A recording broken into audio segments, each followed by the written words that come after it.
Hello everyone, हमारे channel में आपका स्वागत है। आज हम डिस्कस करने वाले हैं सेक पेपर यानी एलिमेंट्री कंप्यूटर एप्लीकेशन सॉफ्टवेयर का unit 6 internet and it's users. Internet ने सिर्फ कम्युनिकेशन ही नहीं बल्कि एजुकेशन, बिजनेस, एंटरटेनमेंट और नॉलेज शेयरिंग सब कुछ बदल दिया है। इस वीडियो में हम देखेंगे कि इंटरनेट का हिस्ट्री क्या था, कैसे वो इवॉल्व हुआ, वर्ल्ड वाइड वेब क्या होता है, वेब ब्राउजर क्या होता है, ईमेल कैसे काम करता है और कुछ इंपॉर्टेंट नेटवर्क टर्म्स जैसे कि लैन, वैन, बैंडविड्थ क्या होता है, सर्वर्स और क्लाइंट्स। तो चलो लेट्स स्टार्ट। सबसे पहले हम समझते हैं कि इंटरनेट क्या है। Internet basically world wide collection of networked computers है जिसमें लाखों करोड़ों कंप्यूटर्स एक दूसरे से कनेक्टेड होते हैं और काफी हाई स्पीड में इंफॉर्मेशन एक्सचेंज होता है। इसको हम नेटवर्क ऑफ नेटवर्क्स भी कह सकते हैं क्योंकि ये अलग अलग कंप्यूटर्स को cables, telephone lines, wireless media के थ्रू जोड़ता है। इंटरनेट के जरिए आज के टाइम में millions of computers, web pages, websites और सर्वर्स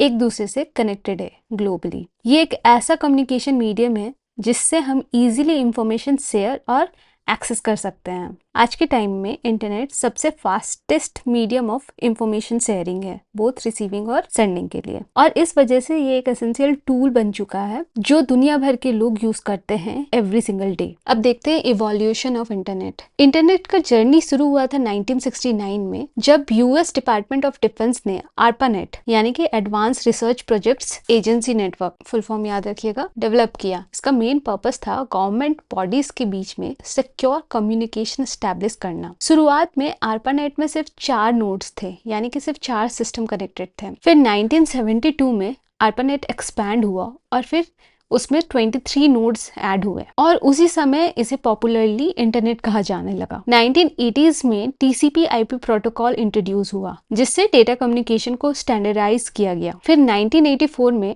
DNS यानी कि डोमेन नेम सिस्टम इंट्रोड्यूस किया गया जिससे वेबसाइट को इजीली एड्रेस करना पॉसिबल हो गया। 1991 में वर्ल्ड वाइड वेब यानी WWW लॉन्च हुआ जो इंफॉर्मेशन शेयरिंग के फील्ड में एक रिवॉल्यूशन था। और फिर 1993 के बाद वेब ब्राउजर, स्क्रिप्टिंग लैंग्वेजेस और मल्टीमीडिया सपोर्ट के साथ इंटरनेट की ग्रोथ और तेजी से बढ़ने लगा। आज के टाइम में internet communication, information, business, entertainment सबके लिए एक ग्लोबल मीडियम बन चुका है जो हम सब यूज करते हैं। अब हम देखते हैं कि इंटरनेट को कैसे सेटअप किया जाता है। इंटरनेट सुनने में तो एक वर्चुअल चीज लगता है लेकिन असल में ये एक फिजिकल इंफ्रास्ट्रक्चर पर डिपेंड करता है। इसके बैकबोन में आते हैं optical fibre cables, copper wires और सैटेलाइट जो डेटा को एक जगह से दूसरी जगह तक पहुंचाते हैं। साथ ही इंटरनेट अलग अलग नेटवर्क्स जैसे कि लैन, वैन, मैन के थ्रू भी चलता है। आज हम मोबाइल सर्विसेज जैसे कि 2G, 3G, 4G और अब 5G एंड देन वाईफाई, ये सब भी हम यूज करते हैं, वो भी इसी बैकबोन पर डिपेंड करते हैं। ग्लोबल लेवल पर इंटरनेट को मैनेज करने के लिए एक ऑर्गेनाइजेशन है ICANN यानी कि internet corporation for assigned names and numbers जो USA में बेस्ड है। ICANN का काम है IP एड्रेस, डोमेन नेम और कम्युनिकेशन प्रोटोकॉल्स को असाइन करना ताकि पूरा इंटरनेट स्मूथली काम कर सके। अब इंटरनेट किस पे बेस्ड है वो तो हमने देख लिया। नेक्स्ट क्वेश्चन आता है कि इंटरनेट काम कैसे करता है। इसके लिए 3 इंपॉर्टेंट स्टेप्स हैं। सबसे पहले आता है क्लाइंट और सर्वर सेटअप करना। क्लाइंट्स बेसिकली हमारा डिवाइस होता है जैसे कि लैपटॉप, पर्सनल कंप्यूटर या मोबाइल। सर्वर एक पावरफुल कंप्यूटर होता है जिसमें वेबसाइट्स और डेटा स्टोर्ड होते हैं। ये सर्वर्स इंटरनेट से ISP के थ्रू कनेक्टेड होता है और उसका आइडेंटिफिकेशन होता है उसका IP address. Second important part होता है डोमेन नेम सिस्टम यानी कि DNS।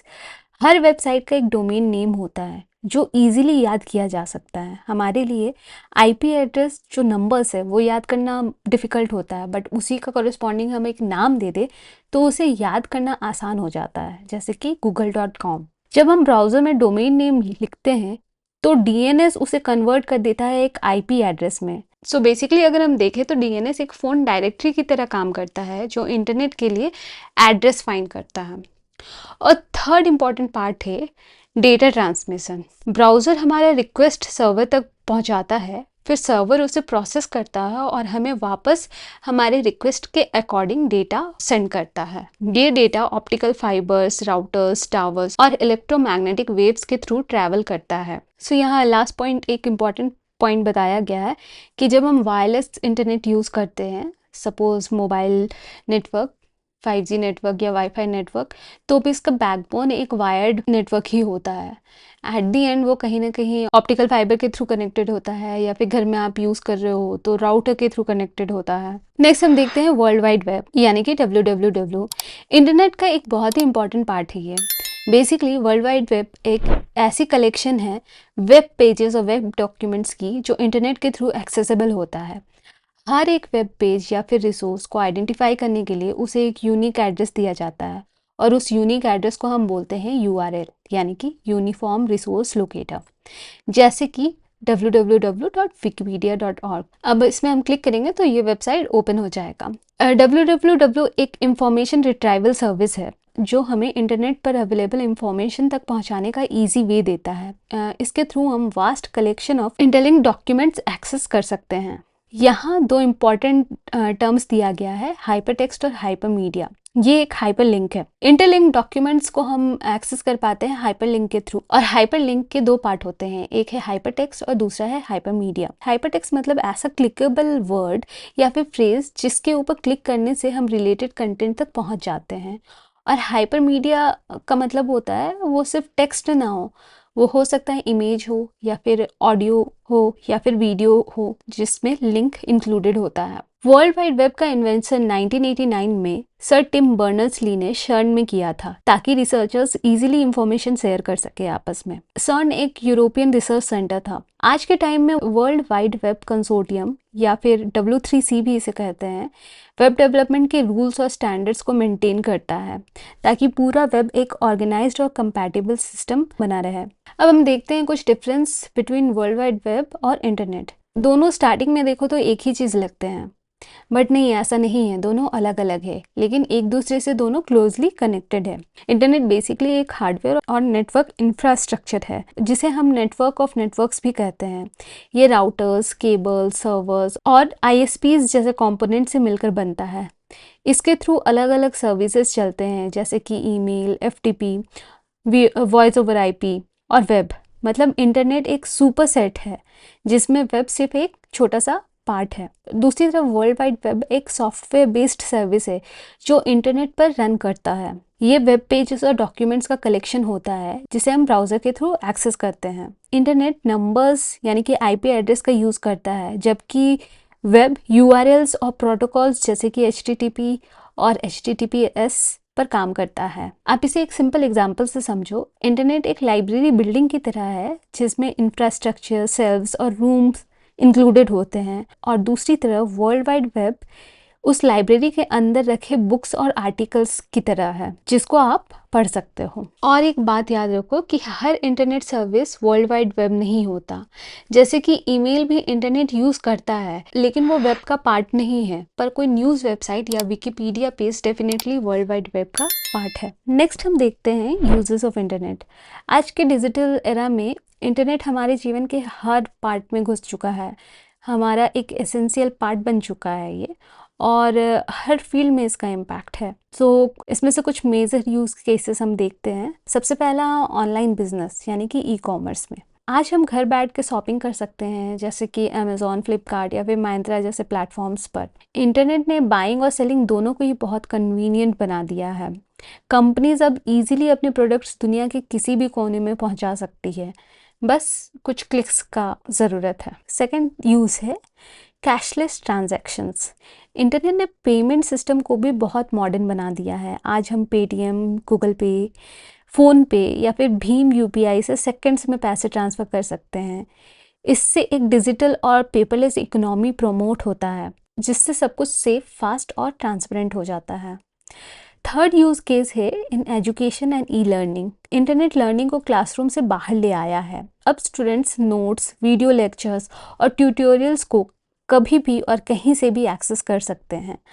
प्लेटफॉर्म्स जैसे कि कोर्सेरा, बाइजूस और यूट्यूब एजुकेशन ने वर्चुअल लर्निंग को ईजी और इंटरेक्टिव बना दिया है।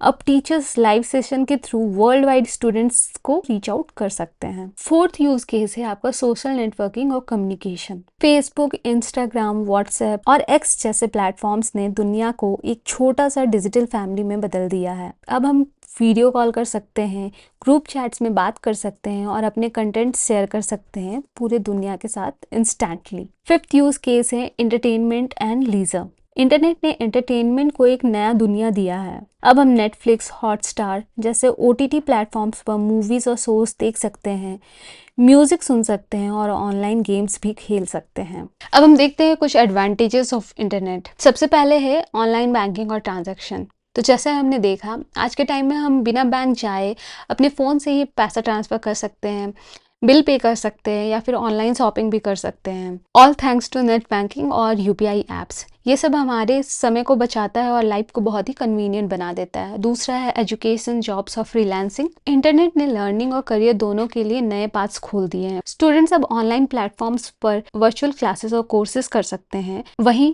जॉब पोर्टल्स जैसे कि लिंक्डइन, नौकरी और इंडीड ने एम्प्लॉयमेंट को काफ़ी एक्सेसिबल बना दिया है। और फिर फ्रीलांसिंग प्लेटफॉर्म्स जैसे कि अपवर्क और फाइवर के थ्रू लोग घर बैठे दुनिया भर के क्लाइंट्स के साथ काम कर रहे हैं और अर्न कर रहे हैं। थर्ड है एंटरटेनमेंट हब। इंटरनेट ने एंटरटेनमेंट को अब 24/7 एक्सेसिबल बना दिया है। अब हम movies, music, web series, podcast, games कुछ भी इंजॉय कर सकते हैं, कभी भी इंजॉय कर सकते हैं। यूट्यूब, स्पॉटिफाई और नेटफ्लिक्स जैसे प्लेटफॉर्म ने लर्निंग और फन दोनों को कंबाइन कर दिया है। फोर्थ है न्यू करियर अपॉर्चुनिटीज़। इंटरनेट के ग्रोथ के साथ नए करियर फील्ड्स भी आए हैं, जैसे कि digital marketing, social media management और ई कॉमर्स। आज इंटरनेट के जरिए लाखों लोग नए जॉब रोल्स और ऑनलाइन बिजनेसेस क्रिएट कर रहे हैं। फिफ्थ है fast and easy communication. Internet ने कम्युनिकेशन के सारे बैरियर्स तोड़ दिए हैं। अब हम ईमेल, व्हाट्सएप, फेसबुक, जूम या फिर गूगल मीट किसी के भी through instant messages, voice calls और वीडियो कॉन्फ्रेंसेस कर सकते हैं, चाहे दो लोगों के बीच डिस्टेंस कितना भी ज़्यादा क्यों ना हो। एंड देन लास्ट है कंफर्ट और कन्वीनियंस। इंटरनेट ने हमारे डेली लाइफ टास्क को एफर्टलेस बना दिया है। अब हम घर बैठे शॉपिंग कर सकते हैं, टिकट बुक कर सकते हैं और बिल पे कर सकते हैं बिना कहीं जाए। इसने हमारी लाइफ को काफ़ी कंफर्टेबल बना दिया है, जिसके कारण काम एफिशिएंटली और स्ट्रेस फ्री तरीके से हो जाता है। इससे एक इम्पॉर्टेंट पॉइंट याद आया, अभी जैसे आप सबके लिए बेसिक नॉलेज ऑफ कंप्यूटर एक कंपलसरी सब्जेक्ट है, वैसे ही आने वाले कुछ ही समय में basic knowledge of AI tools एक कंपलसरी सब्जेक्ट होने वाला है। सो अगर आप टेक्नोलॉजी से अपडेटेड रहना चाहते हो तो अपने एआई स्किल्स पे भी साइड में काम करना स्टार्ट कर दो। अब हम देखते हैं कुछ डिसएडवांटेजेस ऑफ इंटरनेट। जहाँ इंटरनेट ने हमारे लाइफ को काफ़ी ईजी और कनेक्टेड बनाया है, वहीं इसके कुछ नेगेटिव इम्पैक्ट्स भी है जिसके बारे में हमें अवेयर रहना चाहिए। So let's see them one by one.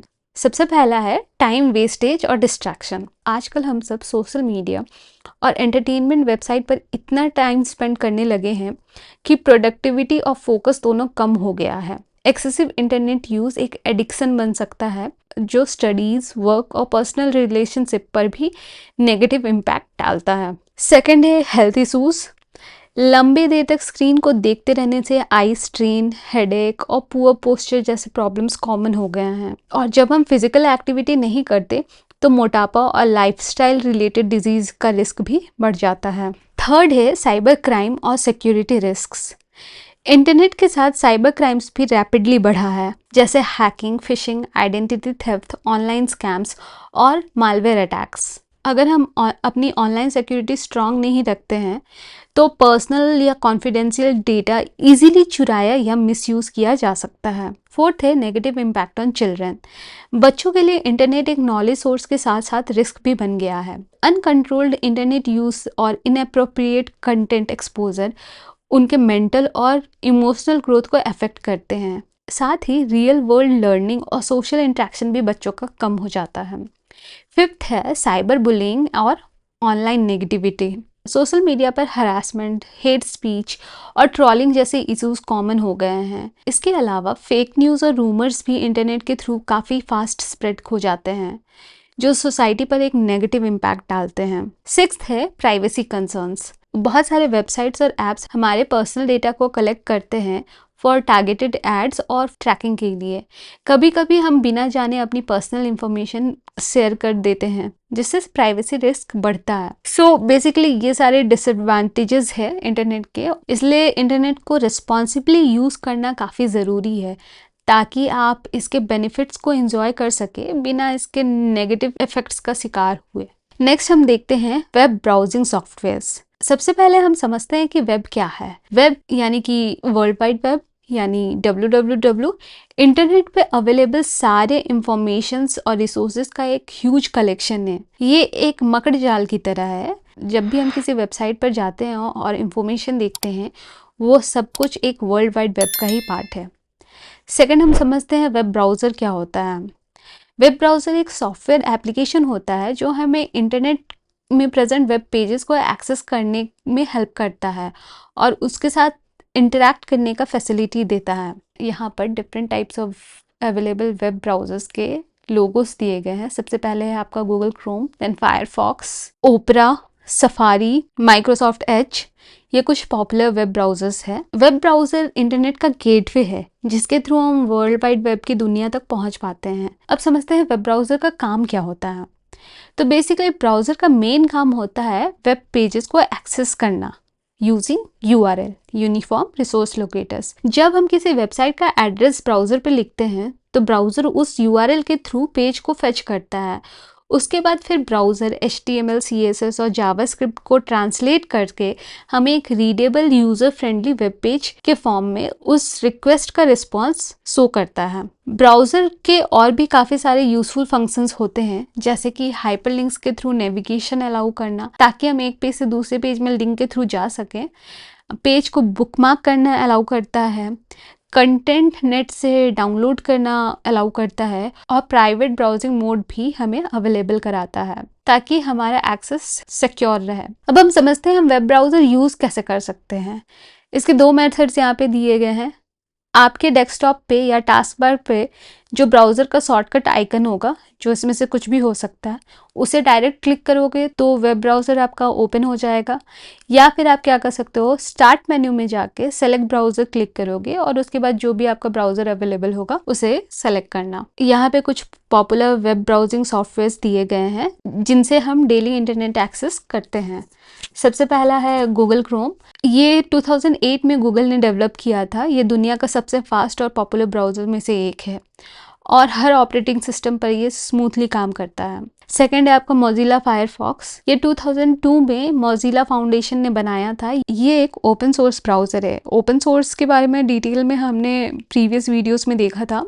Open source मतलब इसका सोर्स कोड सबके लिए ओपनली अवेलेबल है और आप जो भी चाहो इसमें मॉडिफिकेशन कर सकते हो। मोजिला फायरफॉक्स अपने स्ट्रॉन्ग प्राइवेसी फीचर्स के लिए जाना जाता है। थर्ड है माइक्रोसॉफ्ट एज। ये इंटरनेट एक्सप्लोरर का मॉडर्न रिप्लेसमेंट है जिसे माइक्रोसॉफ्ट ने क्रोमियम टेक्नोलॉजी पर बनाया है। ये फास्ट, सिक्योर और विंडोज़ के साथ परफेक्टली इंटीग्रेटेड है। फोर्थ है सफारी। ये एप्पल का डिफ़ॉल्ट ब्राउज़र है मैकओएस और iOS डिवाइसेस के लिए। ये अपने स्पीड, सिक्योरिटी और बैटरी एफिशिएंसी के लिए फेमस है। एंड देन फाइनली ओपेरा, जिसे 1995 में ओपेरा सॉफ्टवेयर ने डेवलप किया था। इसमें built in VPN, ad blocker और डेटा सर्वर मोड जैसे स्मार्ट फीचर्स अवेलेबल है। नेक्स्ट है सर्फिंग द इंटरनेट। ब्राउजिंग और सर्फिंग दोनों इंटरनेट यूज़ करने के कॉमन वेज है, लेकिन इनमें थोड़ा सा डिफरेंस है। ब्राउजिंग तब होता है जब आपको एक स्पेसिफिक वेबसाइट का एड्रेस पता हो, जैसे कि विकिपीडिया या यूट्यूब, और आप डायरेक्टली उसका URL ब्राउज़र में टाइप करके विजिट करते हो उस वेबसाइट को। सर्फिंग तब होता है जब आप रैंडमली इंटरनेट पे किसी सर्च इंजन पे, जैसे कि गूगल पर, एक टॉपिक सर्च करते हो और उससे रिलेटेड आपको मल्टीपल न्यू लिंक्स अवेलेबल हो जाते हैं एंड देन आप रैंडमली लिंक्स को विजिट करते हो। ये ज़्यादा एक्सप्लोरेटरी होता है और एक फ़न प्रोसेस होता है। अभी जैसे आप रील्स देखते हो और समय का पता नहीं चलता, उसी तरह से सर्फिंग में क्या होता है, आप किसी सर्च इंजन पे एक टॉपिक सर्च करते हो और फिर आपको समय का पता नहीं चलता है, प्लस आप टॉपिक से भी डेविएट हो जाते हो। आपने कुछ और सर्च किया था और उसके थ्रू आप जाते जाते किसी रैंडम टॉपिक पे जंप कर जाते हो। बेसिकली वेब आपका एक ओशन ऑफ इंफॉर्मेशन है और सर्फिंग उसी से आया है कि आप ओशन ऑफ इंफॉर्मेशन पे सर्फ कर रहे हो। नेक्स्ट टॉपिक है साइबर सेफ्टी या फिर साइबर सिक्योरिटी। इंटरनेट यूज करते वक्त सेफ्टी बहुत इंपॉर्टेंट है। साइबर सेफ्टी का मतलब होता है इंटरनेट को सेफ और रिस्पॉन्सिबल वे में यूज करना, अपनी प्राइवेसी को प्रोटेक्ट करना और दूसरों के डेटा को रिस्क में नहीं डालना। हर वेबसाइट या फिर आपका हर ऑनलाइन एक्शन एक डिजिटल ट्रेल छोड़ता है जिसे ट्रैक किया जा सकता है या फिर मिसयूज किया जा सकता है। इसलिए ज़रूरी है कि आप हमेशा ऑनलाइन कोई भी अकाउंट एक्सेस करो तो पासवर्ड स्ट्रॉन्ग रखो, आपका सिस्टम एंटीवायरस अपडेटेड होना चाहिए और हमेशा सिक्योर वेबसाइट्स को ही यूज़ करो। रिस्पॉन्सिबल बिहेवियर भी काफ़ी ज़रूरी है, यानी कि साइबर बुलिंग से दूर रहो, हार्मफुल कंटेंट शेयर मत करो। ऑल्सो पायरेटेड मटेरियल्स भी डाउनलोड करना अवॉइड करना चाहिए। अलॉन्ग विथ इट दूसरों के ऑनलाइन प्राइवेसी और रेपुटेशन का भी रिस्पेक्ट करना हमारे लिए ज़रूरी है। नेक्स्ट हम देखते हैं वेबसाइट ट्रैकिंग। वेबसाइट ट्रैकिंग का मतलब है कि जब भी हम कोई वेबसाइट विजिट करते हैं तो वेबसाइट और कभी कभी थर्ड पार्टी साइट्स हमारी एक्टिविटीज़ का डेटा कलेक्ट करता है, जैसे हमने कौन सा पेजेस विजिट किया, कितना टाइम एक पेज में स्पेंड किया और कौन कौन से कंटेंट हमारे इंटरेस्ट का था। ये डेटा वेबसाइट्स को हेल्प करता है यूज़र एक्सपीरियंस को बेटर और पर्सनलाइज्ड बनाने में। जैसे यूज़र के इंटरेस्ट के अकॉर्डिंग फिर उन्हें एड्स दिखाए जाते हैं, आर्टिकल्स रिकमेंड किए जाते हैं या फिर फीचर्स शो किए जाते हैं। कुछ वेबसाइट्स के लिए तो ट्रैकिंग काफ़ी नेसेसरी है, बिना ट्रैकिंग के वो प्रॉपरली काम ही नहीं कर सकेंगे। ट्रैकिंग लीगल है लेकिन स्ट्रिक्ट प्राइवेसी लॉज फॉलो करना मैंडेटरी है और यूज़र के पास कंट्रोल भी होता है। वो ब्राउज़र सेटिंग्स के थ्रू इसे मैनेज कर सकते हैं, एड ब्लॉकर्स यूज़ कर सकते हैं और प्राइवेसी ऑप्शंस भी डिसाइड कर सकते हैं और बिना यूज़र कंसेंट के ट्रैकिंग नहीं हो सकता। अब हम देखते हैं कि वेबसाइट्स हमारे क्या क्या डेटा कलेक्ट कर सकता है। हर वेबसाइट जो आप विजिट करते हो वो कुछ ना कुछ डेटा कलेक्ट करती है। सबसे पहला आता है पर्सनल इंफॉर्मेशन, जैसे कि आपका नाम, एज, जेंडर, ईमेल एड्रेस और लोकेशन। मोस्टली फॉर्म्स या अकाउंट साइनअप के थ्रू ही पर्सनल इंफॉर्मेशन आपके शेयर हो जाते हैं। फिर वेबसाइट्स आपके ब्राउजिंग बिहेवियर को ट्रैक करता है, आपने कौन सा पेजेस विजिट किया, किन प्रोडक्ट्स पे क्लिक किया, सर्च टर्म्स में आपने क्या टाइप किया और कितना टाइम उस पेज पर स्पेंड किया। इससे वेबसाइट को आपका इंटरेक्शन और परचेजिंग ट्रेंड समझने में हेल्प होता है। वेबसाइट आपके डिवाइसेस और टेक्निकल डेटा को भी कलेक्ट करते हैं, जैसे कि आपका आईपी एड्रेस क्या है, जिसके हेल्प से उन्हें आपका लोकेशन पता चलता है। उसके अलावा आप कौन सा ब्राउज़र यूज़ कर रहे हो इंटरनेट सर्व करने के लिए, एंड देन आपके डिवाइस का टाइप क्या है, ऑपरेटिंग सिस्टम आप कौन सा यूज़ कर रहे हो। इन डेटास को एनालाइज करने के लिए टूल्स यूज़ होते हैं, जैसे कि गूगल एनालिटिक्स। ये सब इसलिए किया जाता है, ये सारा चीज़ इसलिए किया जाता है ताकि यूज़र एक्सपीरियंस इम्प्रूव हो सके और आपको पर्सनलाइज्ड कंटेंट और एड्स दिखाया जा सके। डेटा कलेक्शन की एक्सटेंट डिपेंड करती है कि वेबसाइट का टाइप कौन सा है और उसके मोनेटाइजेशन का स्ट्रैटेजी क्या है। Next let's see common veg websites track users. कुछ कॉमन वेज जिसके हेल्प से वेबसाइट हमें ट्रैक करते हैं। सबसे पहला मेथड है आईपी एड्रेस। आईपी एड्रेस के थ्रू आपका अप्रॉक्सीमेट लोकेशन मिल जाता है। ये बेसिक ट्रैकिंग मेथड है, लेकिन दूसरे मेथड के साथ कंबाइन होने पर यूज़र को आइडेंटिफाई करना काफ़ी ईजी हो जाता है। नेक्स्ट है यूजिंग कुकीज़। कुकीज़ छोटे फाइल्स होते हैं जो ब्राउज़र में ही स्टोर होते हैं। ये आपके प्रेफरेंसेस और लॉगिन इंफॉर्मेशन को याद करके रखता है और पर्सनलाइज्ड कंटेंट और एड्स दिखाने में भी हेल्प करता है। कुछ कुकीज़ सेशन कुकीज़ होते हैं जो ब्राउज़र क्लोज होते ही डिलीट हो जाता है, और कुछ पर्सिस्टेंट कुकीज़ होते हैं जो टाइम स्पेसिफिक होते हैं, एक स्पेसिफिक टाइम तक डिवाइस में अवेलेबल रहते हैं। थर्ड मेथड है HTTP हेडर्स और रेफरर इन्फो के थ्रू। इसके हेल्प से वेबसाइट्स को आपके डिवाइस और पिछले पेज का इंफॉर्मेशन मिलता है। ये सेटिंग्स के थ्रू लिमिट किया जा सकता है या ऑफ भी किया जा सकता है।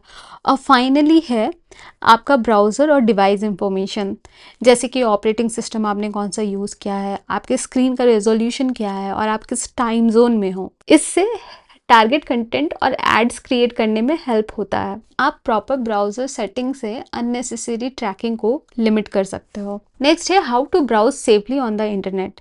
सो अलग अलग मेजर्स है जिसके थ्रू हम सेफली इंटरनेट ब्राउज कर सकते हैं। इसमें सबसे पहला मेथड है एनोनिमस ब्राउजिंग। इसका यूज़ करके आप अपनी हिस्ट्री, कुकीज़ और लोकेशन को सेव होने से बचा सकते हो, स्पेशली अगर आप सेंसिटिव डेटा यूज़ कर रहे हो जैसे कि इंटरनेट बैंकिंग। सेकंड है फायरवॉल प्रोटेक्शन।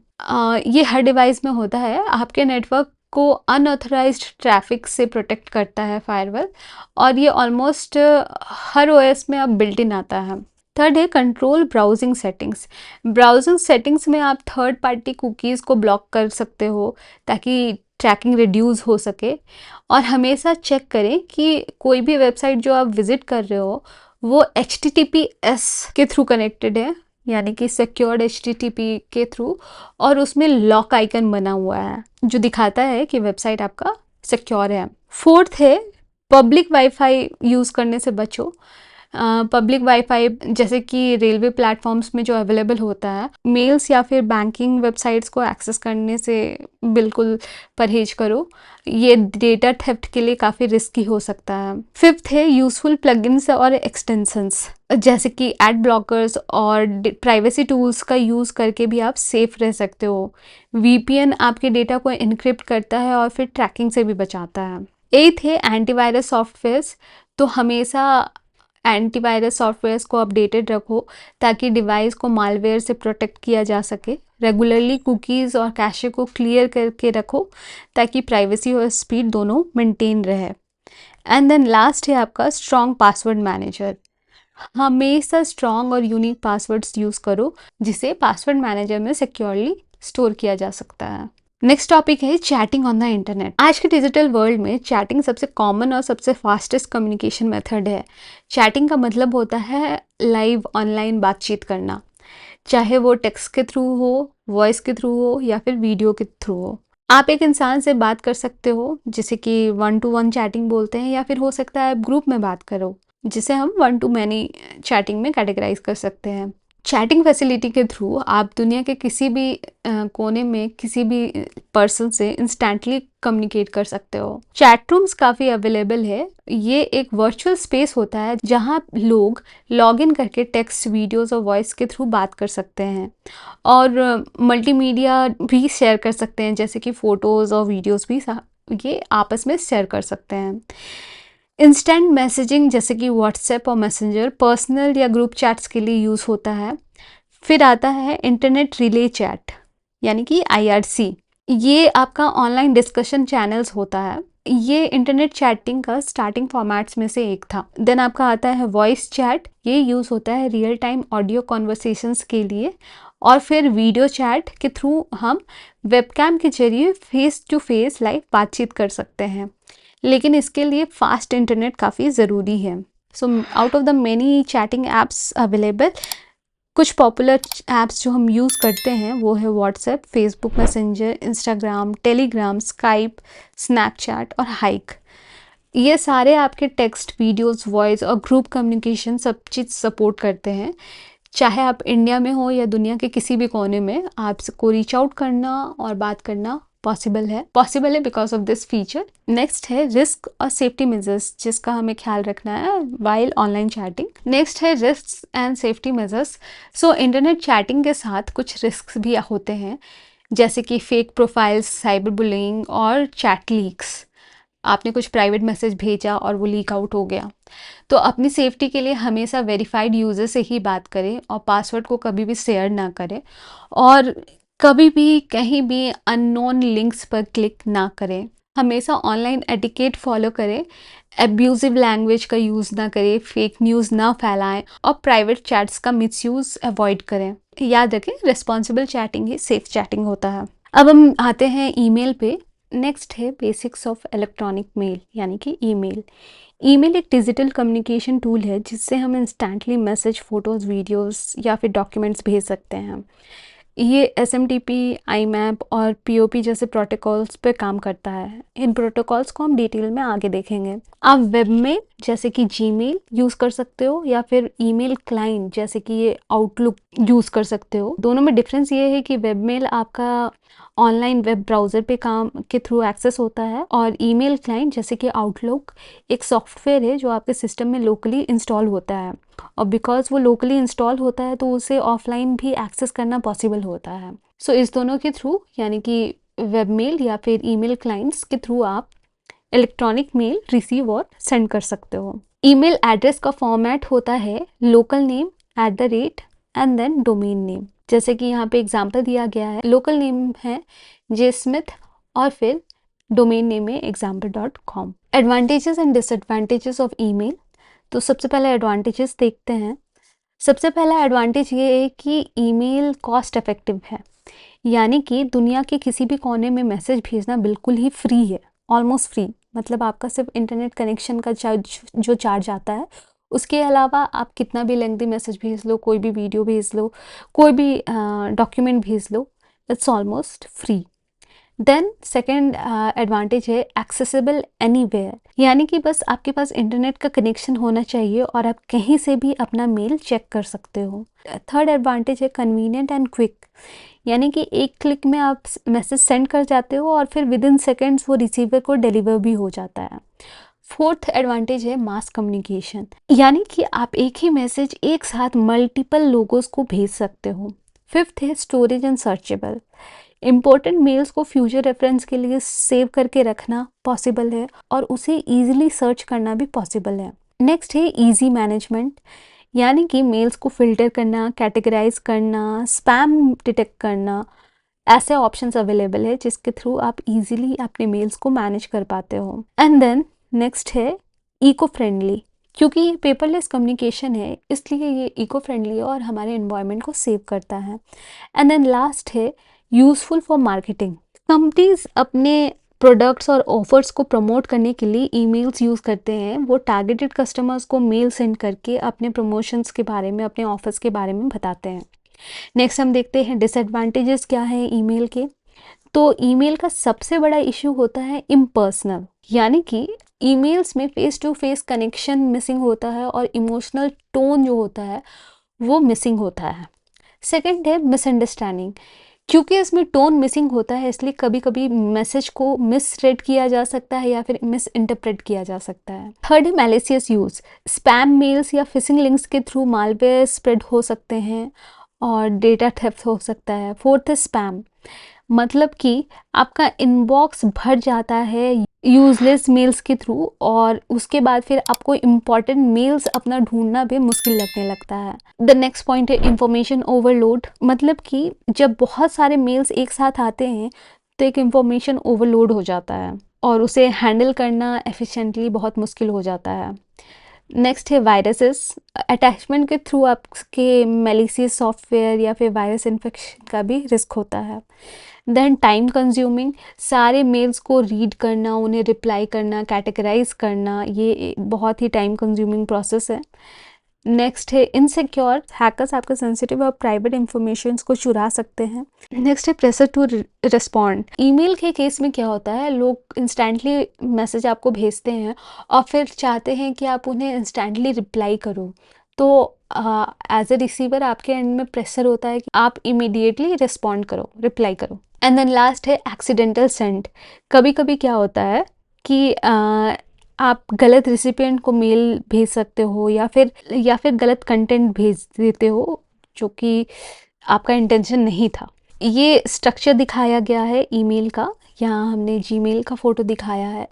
सो जीमेल में यहाँ पे कंपोज का बटन होता है, उसे क्लिक करोगे तो आपको एक ब्लैंक सीट मिल के आता है। उसमें आपके सेक्शंस होते हैं टू में आप एड्रेस लिखते हो ऑफ द रिसीवर। उसके अलावा आपका ऑप्शन होता है CC यानी कि कार्बन कॉपी और BCC यानी कि ब्लाइंड कार्बन कॉपी, तो उसमें आप लोगों को अटैच कर सकते हो। देन यहाँ पे आप सब्जेक्ट मेंशन करते हो और ये फिर होता है बॉडी ऑफ द मेल जिसमें आप अपना कंटेंट लिखते हो। शुरुआत आप करते हो विथ सैल्यूटेशन, अपना मेल लिखते हो एंड देन लास्ट में आप अपना नेम एंड एड्रेस लिखते हो। ये सारे लिखने के बाद नीचे आपका अटैचमेंट रहता है, आप अटैच कर सकते हो इंफॉर्मेशन यूजिंग ए ड्राइव और यूजिंग लिंक। एंड देन यहाँ काफ़ी सारे और अटैचमेंट्स के ऑप्शंस होते हैं। आप चाहो तो यहाँ फॉन्ट से आप टेक्स्ट फॉर्मेट कर सकते हो। यहाँ डिलीट बटन है और सेंड पे क्लिक करने पे आपका मैसेज रिसीवर तक चला जाएगा। सो डॉक्यूमेंट्स आप कैसे हैंडल करते हो ईमेल में? ईमेल में सिर्फ टेक्स्ट मैसेज सेंड नहीं होता, आप चाहो तो उसके थ्रू डॉक्यूमेंट्स, इमेजेस, वीडियोस और फाइल्स भी सेंड और शेयर कर सकते हो। तो जैसे मैंने बताया, नीचे में आपका एक पिन का साइन होता है जिसके थ्रू आप लिंक्स शेयर कर सकते हो, अटैचमेंट अटैच कर सकते हो। तो ये एक ऑप्शन है, जब आप ईमेल लिख रहे हो तो अटैच फाइल के ऑप्शन पे जाओ और कोई भी डॉक्यूमेंट अपने सिस्टम से अपलोड कर दो। या फिर आप ये भी कर सकते हो कि अपने सिस्टम से कोई भी आइटम सीधे ड्रैग एंड ड्रॉप करके अपना ब्राउज़र को मिनिमाइज़ करो और अपने सिस्टम के लोकल स्टोरेज से कोई भी फाइल ड्रैग एंड ड्रॉप करके ईमेल वाले टैब में ड्रॉप कर दो। तो इस तरह भी आपका फाइल अटैच हो जाता है। और आज के मॉडर्न ईमेल प्लेटफॉर्म्स में क्लाउड स्टोरेज भी इंटीग्रेटेड मिलते हैं, जहां आप डायरेक्टली अपने ऑनलाइन स्टोरेज से फाइल्स को अटैच कर सकते हो। एग्जाम्पल के लिए गूगल ड्राइव, ये एक फ्री क्लाउड स्टोरेज है जहां आप अपने फाइल्स को एक्सेस और शेयर कर सकते हो। एंड देन ड्रॉप बॉक्स, जिसके हेल्प से आप इजीली फाइल्स शेयर कर सकते हो, और फाइल सिंकिंग भी ये प्रोवाइड करता है अक्रॉस मल्टीपल डिवाइसेस। और एक क्लाउड स्टोरेज जो अवेलेबल है वो है ओपन ड्राइव, जो माइक्रोसॉफ्ट का क्लाउड सर्विस है और ये ऑफिस टूल्स के साथ इंटीग्रेटेड होता है। देन मैकओएस के लिए अवेलेबल है आई क्लाउड, जो सिक्योर फाइल मैनेजमेंट के लिए यूज़ किया जाता है। नेक्स्ट टॉपिक है कंप्यूटर नेटवर्क। कंप्यूटर नेटवर्क एक ऐसा सिस्टम है जिसमें मल्टीपल डिवाइसेस जैसे कि कंप्यूटर, लैपटॉप्स, मोबाइल्स और सर्वर्स एक दूसरे से कनेक्टेड होते हैं फॉर डेटा एक्सचेंज। ये डिवाइसेस डिफरेंट पार्ट्स और कम्युनिकेशन चैनल्स के थ्रू बात कर सकते हैं और इस पूरे प्रोसेस में हेल्प करता है हमारा नेटवर्क डिवाइसेस जैसे कि राउटर्स, स्विचेस, हब्स और ब्रिजेस, जो डेटा को सही डायरेक्शन में भेजने और मैनेज करने का काम करता है। तो एक नेटवर्क छोटा भी हो सकता है, जैसे कि सिर्फ दो कंप्यूटर के बीच में कम्युनिकेशन हो रहा हो, या फिर बहुत बड़ा भी हो सकता है, जैसे कि आज आप ग्लोबल इंटरनेट की बात करते हैं जहां मिलियंस ऑफ डिवाइसेस एक साथ कनेक्टेड होते हैं। सो आज का मॉडर्न नेटवर्क सिर्फ कंप्यूटर तक लिमिटेड नहीं है। अब laptops, tablets, smartphones, smart TVs, IoT devices, smart fan, smart bulb, ये सारे devices and then gaming consoles, ये सब भी नेटवर्क का पार्ट हो गया है। बेसिकली अगर हम देखें टाइप ऑफ नेटवर्क्स, तो नेटवर्क को हम इन 4 कैटेगरीज में डिवाइड कर सकते हैं: पैन, लैन, मैन एंड वैन। पैन पर्सनल एरिया नेटवर्क हो गया, LAN local area network, MAN metropolitan area network और वैन वाइड एरिया नेटवर्क। चलिए ये सबको हम एक एक करके देखते हैं। सबसे पहला है आपका पैन यानी कि personal area network. Personal area network सबसे छोटा नेटवर्क होता है जो कि एक पर्सन के वर्क स्पेस या फिर एक पर्सन के पर्सनल एरिया को ही डिफाइन करता है। ये नेटवर्क आपके पर्सनल डिवाइसेस जैसे कि कंप्यूटर, स्मार्टफोन, टैबलेट, प्रिंटर या फिर स्मार्ट वॉच को एक दूसरे से कनेक्ट करता है ताकि वो इजीली डेटा एक्सचेंज कर सकें। पर्सनल एरिया नेटवर्क का कवरेज एरिया काफ़ी लिमिटेड होता है, यूजुअली 10 मीटर के विद इन ही होता है, और ये मोस्टली ब्लूटूथ, यूएसबी या फिर इंफ्रारेड जैसे शॉर्ट रेंज कम्युनिकेशन टेक्नोलॉजीज को यूज़ करता है। एक सिंपल से एग्जाम्पल देखो तो जैसे आप अपने स्मार्टफोन को लैपटॉप से ब्लूटूथ के थ्रू कनेक्ट करते हो ताकि फाइल ट्रांसफ़र कर सको, तो ये एक पैन क्रिएट करता है। नेक्स्ट है लोकल एरिया नेटवर्क यानी कि लैन। लैन एक ऐसा नेटवर्क होता है जो एक छोटा सा एरिया को कवर करता है, जैसे कि आपका घर हो गया या फिर आपका ऑफिस हो गया या एक बिल्डिंग हो गया। इसमें सारे कंप्यूटर्स और डिवाइसेस फिजिकली कनेक्ट होते हैं, जिससे कि रिसोर्सेस जैसे कि फाइल्स, प्रिंटर्स और इंटरनेट कनेक्शन शेयर हो सके इजीली। लैन जनरली हाई स्पीड और सिक्योर होता है क्योंकि इसका कवरेज एरिया काफ़ी लिमिटेड होता है। कॉमन टेक्नोलॉजीज जो लैन कनेक्शन में यूज़ होते हैं वो है इथरनेट केबल्स और वाईफाई। यहाँ पे एक ऑफिस सेटअप दिखाया गया है। नेक्स्ट है मेट्रोपॉलिटन एरिया नेटवर्क यानी कि मैन। मेट्रोपॉलिटन एरिया नेटवर्क एक ऐसा नेटवर्क है जो बड़े सिटीज़ को या फिर मल्टीपल सिटीज़ को या फिर एक बड़े कॉलेज कैंपस को कनेक्ट करता है, या फिर एक बड़े कॉलेज कैंपस के अंदर के सारे कंप्यूटर्स और डिवाइसेस को कनेक्ट करता है। ये लैन से बड़ा होता है लेकिन वैन के कंपैरिजन में काफ़ी छोटा होता है। मैन यूजुअली यूज़ होता है ऑर्गेनाइजेशंस के विद इन, गवर्नमेंट ऑफिसेज में या फिर यूनिवर्सिटीज़ में, जहाँ पे मल्टीपल बिल्डिंग्स एक नेटवर्क के अंदर कनेक्टेड होते हैं। इसका मेन पर्पस होता है high speed network connectivity provide करना within a metropolitan area, ताकि डेटा शेयरिंग और कम्युनिकेशन स्मूथ हो और फास्ट हो सके। और देन लास्ट है हमारा वाइड एरिया नेटवर्क यानी कि वैन। वाइड एरिया नेटवर्क ऐसा नेटवर्क होता है जो बहुत बड़े जियोग्राफिक एरिया को कवर करता है, जैसे कि एक पूरा देश या फिर कभी कभी पूरा कॉन्टिनेंट तक। ये मल्टीपल लैंड्स और मैन्स के कॉम्बिनेशन को एक साथ कनेक्ट करता है ताकि अलग अलग लोकेशंस के लोग इजीली कम्युनिकेट कर सके और डेटा शेयर कर सकें। वैन में कम्युनिकेशन के लिए पब्लिक या फिर लीज्ड लाइंस दोनों यूज़ होती है, जैसे कि फाइबर ऑप्टिक केबल्स या फिर सैटेलाइट्स। और सबसे इम्पॉर्टेंट फैक्ट ये है कि इंटरनेट खुद दुनिया का सबसे बड़ा वाइड एरिया नेटवर्क है। अब हमने कंप्यूटर नेटवर्क्स के टाइप्स देख लिए, अब हम समझते हैं कुछ कॉमन नेटवर्क टर्मिनोलॉजीज। यहाँ पे आप एक नेटवर्क का एग्जांपल देख सकते हो, आईएसपी है, पब्लिक आईपी एड्रेस है, राउटर है, फिर अलग अलग डिवाइसेस आपके दिए हुए हैं, ईथरनेट कनेक्शन दिया हुआ है। सो हम इन सबको समझने का कोशिश करते हैं। अगेन यहाँ पे इंटरनेट कनेक्शन को डिस्प्ले कराया गया है और उसमें अलग अलग कंपोनेंट्स दिखाए गए हैं, जैसे कि modem, cloud, router, switch, server. So let's understand them. सबसे पहले इंटरनेट, ये एक प्राइवेट नेटवर्क होता है जो सिर्फ एक ऑर्गेनाइजेशन के ऑथराइज्ड यूजर के लिए एक्सेसिबल होता है। जैसे कंपनी के एम्प्लॉयज अपना इंटरनल पोर्टल या डेटा एक्सेस करते हैं यूजिंग इंट्रानेट। सेकंड है एक्स्ट्रानेट, ये भी एक प्राइवेट नेटवर्क है लेकिन इसमें लिमिटेड एक्सेस एक्सटर्नल यूजर्स को भी दिया जाता है। एक्सटर्नल यूजर्स आपके बिजनेस पार्टनर हो सकते हैं, वेंडर्स हो सकते हैं, इन्हें एक्सेस दिया जाता है ताकि वो ऑर्गेनाइजेशन के साथ सिक्योरली कोलैबोरेट कर सकें। थर्ड है वर्ल्ड वाइड वेब, ये हमने डिटेल में देख लिया है। ये क्या है? ये इंटरनेट की एक सर्विस है जिसके थ्रू हम वेब पेजेस को और रिसोर्सेज को एक्सेस कर सकते हैं। फोर्थ है इंस्टेंट मैसेजिंग, इसका use real time text communication के लिए होता है, जैसे कि व्हाट्सएप या स्काइप। फिफ्थ है VoIP यानी कि वॉइस ओवर इंटरनेट प्रोटोकॉल, ये टेक्नोलॉजी इंटरनेट के थ्रू वॉइस कॉल्स करने की फैसिलिटी देता है, जैसे कि स्काइप कॉल या फिर व्हाट्सएप कॉल्स। अब हम समझते हैं प्रोटोकॉल क्या होता है। प्रोटोकॉल बेसिकली रूल्स का सेट होता है जो बताता है कि डेटा नेटवर्क में कैसे ट्रांसफर होगा और डिवाइसेस को एक दूसरे से बात कैसे करनी है। कुछ इंपॉर्टेंट प्रोटोकॉल्स है जो इंटरनेट में काफ़ी यूज़ होते हैं। सबसे पहला है IP यानी कि इंटरनेट प्रोटोकॉल, ये डिफाइन करता है कि डेटा पैकेट्स को कैसे एड्रेस और राउट्स किया जाए अक्रॉस डिफरेंट नेटवर्क्स। नेक्स्ट है FTP यानी कि फाइल ट्रांसफर प्रोटोकॉल, इसका यूज कंप्यूटर्स के बीच फाइल ट्रांसफर करने के लिए किया जाता है। थर्ड है SMTP simple mail transfer protocol, emails भेजने के लिए इस प्रोटोकॉल का यूज होता है। फोर्थ है HTTP और HTTPS, इसका फुल फॉर्म होता है हाइपर टेक्स्ट ट्रांसफर प्रोटोकॉल। और लास्ट में जो S है वो सिक्योर के लिए यूज होता है, जो इनक्रिप्टेड कम्युनिकेशन प्रोवाइड कराता है। ये बेसिकली वेब पेजेस को एक्सेस करने के लिए प्रोटोकॉल है। देन है TCP यानी कि ट्रांसमिशन कंट्रोल प्रोटोकॉल, ये इंश्योर करता है कि डेटा रिलायबल और करेक्ट ऑर्डर में ट्रांसफर हो। एंड देन है डोमेन नेम सिस्टम, ये हमने पहले देखा। डोमेन नेम सिस्टम क्या करता है? डोमेन नेम्स को IP एड्रेसेस में कन्वर्ट करता है, जैसे कि जब आप www.google.com लिखते हो तो DNS उसके corresponding computer readable IP address में कन्वर्ट कर देता है। आगे कंटिन्यू करते हैं। नोड का मतलब होता है नेटवर्क में कोई भी एक कनेक्शन पॉइंट। ये एक कंप्यूटर भी हो सकता है, एक हब भी हो सकता है। हब का मतलब जहाँ पे मल्टीपल पॉइंट्स कनेक्ट होते हैं, या फिर राउटर भी हो सकता है। बेसिकली जहाँ जहाँ कनेक्शन होता है वो एक नोड कहलाता है। नेक्स्ट है होस्ट एक ऐसा डिवाइस होता है जो नेटवर्क से कनेक्टेड होता है और कोई सर्विस प्रोवाइड कर रहा होता है या फिर सर्विस कंज्यूम कर रहा होता है।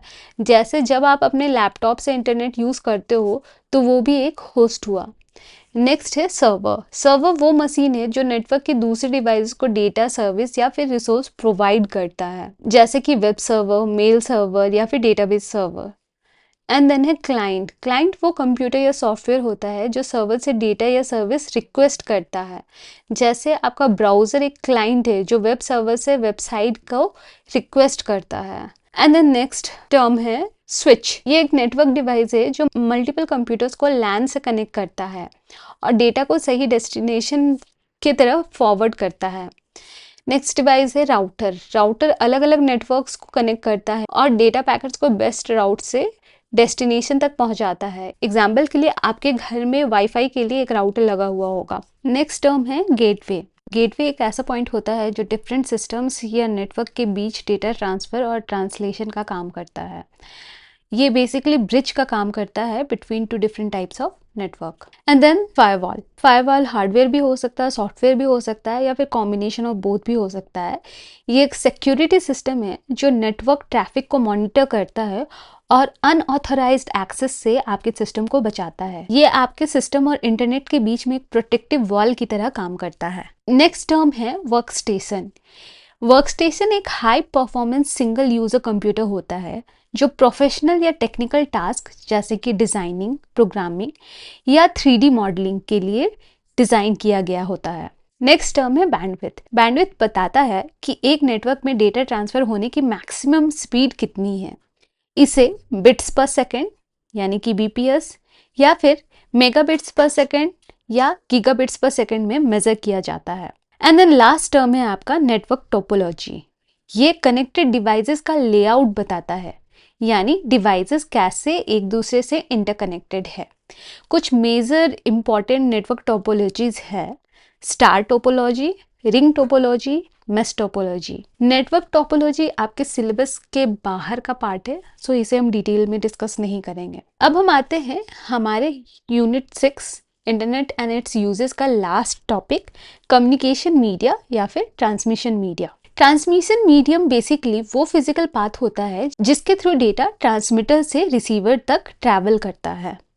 यानी जब एक कंप्यूटर दूसरे कंप्यूटर को डेटा भेजता है तो डेटा ट्रांसमिशन मीडिया के थ्रू ही ट्रांसफर होता है। डेटा इलेक्ट्रोमैग्नेटिक सिग्नल्स के फॉर्म में ट्रैवल करता है। कभी ये इलेक्ट्रिकल सिग्नल्स के रूप में ट्रैवल करता है अगर कॉपर केबल यूज हो रहा हो तो, और कभी ये लाइट पल्सेस के फॉर्म में ट्रैवल करता है अगर फाइबर ऑप्टिक केबल यूज हो रहा हो तो। ये मीडियम ही रिस्पॉन्सिबल होता है इंफॉर्मेशन को बिट्स के फॉर्म में लैन के अंदर ट्रांसफर करने के लिए। Transmission copper wire, fibre optics, air, water या इवन वैक्यूम के थ्रू भी हो सकता है। ये डिपेंड करता है सिचुएशन और टेक्नोलॉजी पर। OSI मॉडल के फिजिकल लेयर में ये पूरा ट्रांसमिशन प्रोसेस हैंडल होता है। ट्रांसमिशन मीडिया मेनली दो तरह के होते हैं। सबसे पहला है वायर्ड या गाइडेड मीडिया, जैसे कि twisted pair cable, coaxial cable या फिर फाइबर ऑप्टिक केबल। इसमें डेटा एक फिक्स्ड फिजिकल पाथ के थ्रू ट्रैवल होता है। एंड देन सेकंड है वायरलेस या फिर अनगाइडेड मीडिया, जैसे कि रेडियो वेव्स, माइक्रोवेव्स या फिर इंफ्रारेड सिग्नल्स। इसमें डेटा एयर के थ्रू ट्रैवल करता है बिना किसी फिजिकल वायर के। वायर्ड मीडिया में डेटा क्वालिटी डिपेंड करता है मीडियम के कैरेक्टरिस्टिक पर, जबकि वायरलेस मीडिया में डेटा का क्वालिटी डिपेंड करता है सिग्नल्स के कैरेक्टरिस्टिक पर। डिफरेंट मीडियाज अपने बैंडविड्थ, कॉस्ट, डिले और इंस्टॉलेशन ईज के बेसिस पर अलग अलग तरह के होते हैं। Factors affecting transmission media.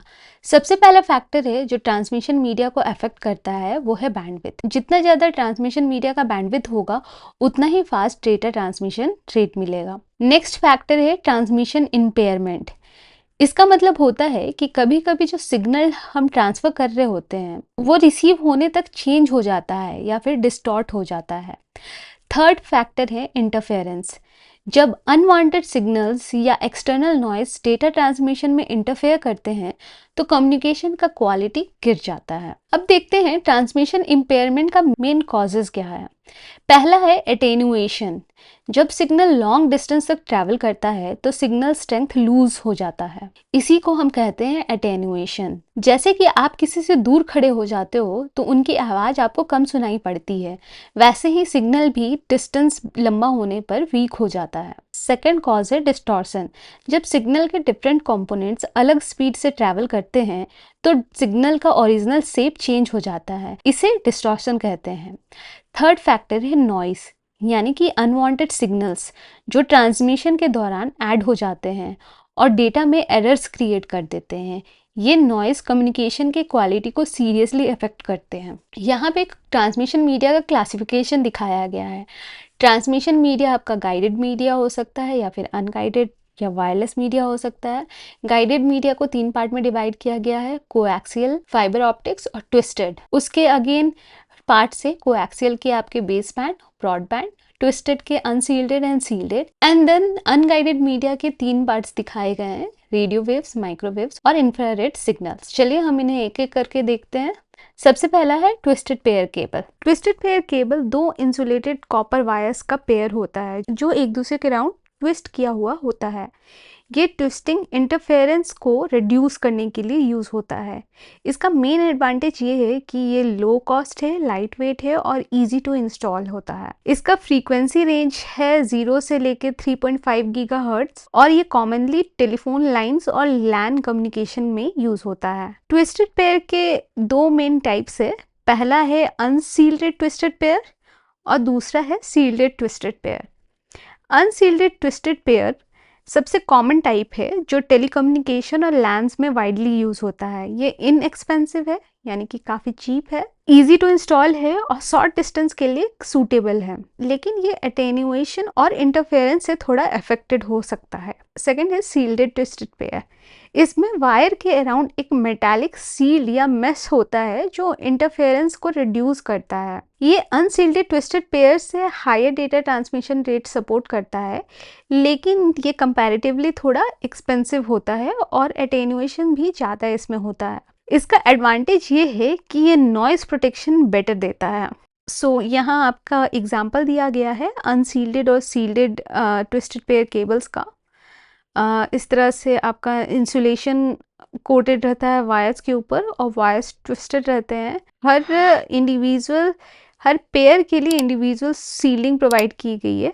And then आपका टिन्ड कॉपर ब्रेडिंग है। यहाँ पे एक सेपरेटर यूज़ हुआ है अलग अलग वायर्स के बीच में, और दो वायर्स आपस में ट्विस्ट करके एक पेयर बनाया जाता है। यहाँ पे एक देख सकते हो आप सील्डेड ट्विस्टेड पेयर केबल में ओवरऑल अल्युमिनियम फॉयल का सील्ड है लगा हुआ। नेक्स्ट है आपका coaxial cable. Coaxial cable commonly used wired transmission media है जिससे टीवी केबल या फिर ब्रॉडबैंड कनेक्शंस में यूज़ किया जाता है। कोएक्सियल केबल दो कंडक्टर से बना होता है, एक इनर कॉपर वायर जो डेटा ट्रांसफ़र करता है और एक आउटर कॉपर मेश जो इलेक्ट्रोमैग्नेटिक इंटरफेरेंस से प्रोटेक्शन देता है। इन दोनों के बीच एक इंसुलेटिंग लेयर होता है जो इनर और आउटर कंडक्टर को सेपरेट रखता है। कोएक्सियल केबल हायर फ्रीक्वेंसी और बैंडविड्थ सपोर्ट करता है compare to twisted pair cables, और ये बेटर सील्डिंग भी प्रोवाइड करता है, लेकिन अगेन ये थोड़ा कंपैरेटिवली एक्सपेंसिव होता है। यहाँ पे आप कोएक्सियल केबल का एग्जांपल देख रहे हो। ये आउटर इंसुलेशन है, ये कॉपर मेश है, inner insulation and then inner copper wire. और एक इम्पॉर्टेंट बात है कि अगर कोएक्सियल केबल में कोई फॉल्ट आ जाए तो आपका पूरा का पूरा नेटवर्क या फिर कनेक्शन इफेक्ट हो जाता है। कोएक्सियल केबल ट्रांसमिशन के दो टाइप्स है, बेस बैंड ट्रांसमिशन और दूसरा broadband transmission. Base band transmission में एक सिग्नल हाई स्पीड पे ट्रांसमिट होता है एट अ टाइम, और ब्रॉडबैंड ट्रांसमिशन में मल्टीपल सिग्नल्स साइमल्टेनियसली ट्रांसमिट किए जा सकते हैं, जिससे डेटा ट्रांसफर का एफिशिएंसी और बढ़ जाता है। थर्ड टाइप है फाइबर ऑप्टिक केबल। ये मॉडर्न हाई स्पीड नेटवर्क का बैकबोन है। फाइबर ऑप्टिक केबल्स में ऑप्टिकल फाइबर्स का यूज़ होता है जो प्लास्टिक कोटिंग से कोटेड होते हैं और डेटा को लाइट पल्सेस के फॉर्म में ट्रांसमिट करता है। ये प्लास्टिक कोटिंग फाइबर्स को हीट, कोल्ड और इलेक्ट्रोमैग्नेटिक इंटरफेरेंस से प्रोटेक्ट करता है। फाइबर ऑप्टिक केबल का मेजर एडवांटेज ये है कि कॉपर केबल्स के कंपैरिजन में ये काफ़ी फास्ट डेटा ट्रांसमिशन प्रोवाइड करता है। इसमें ग्रेटर बैंडविड्थ होता है, मतलब कि ये ज़्यादा डेटा कैरी कर सकता है। फाइबर ऑप्टिक्स की स्पीड भी बहुत हाई होती है क्योंकि डेटा लाइट के थ्रू ट्रैवल करता है। ये लॉन्ग डिस्टेंस के लिए भी इफेक्टिव है और सिग्नल लॉस बहुत कम होता है। इसमें रिलायबिलिटी बेटर होता है। ये टेम्परेचर चेंजेस और इलेक्ट्रोमैग्नेटिक इंटरफेरेंस से इम्यून रहता है, और इसमें केबल्स थिन और स्टर्डी होते हैं, मतलब कि ये लाइट वेट होने के साथ साथ ज़्यादा पुल प्रेशर भी विथस्टैंड कर लेता है अगर इसे हम कॉपर वायर से कंपेयर करें तो। ये एक डायग्राम दिया गया है फाइबर ऑप्टिक केबल्स का। एक आपके फाइबर ऑप्टिक में क्या होता है, फाइबर कोर है जहाँ डेटा ट्रांसफर होता है, फिर cladding, coating, tight buffer, strength members, cable jackets, ये सिंगल ऑप्टिकल फाइबर का इनर स्ट्रक्चर दिखाया गया है। नेक्स्ट हम डिस्कस करते हैं वायरलेस नेटवर्क, यानी कि unguided transmission media. Wireless network एक ऐसा कंप्यूटर नेटवर्क है जो डिवाइसेस को केबल्स के बिना कनेक्ट करता है।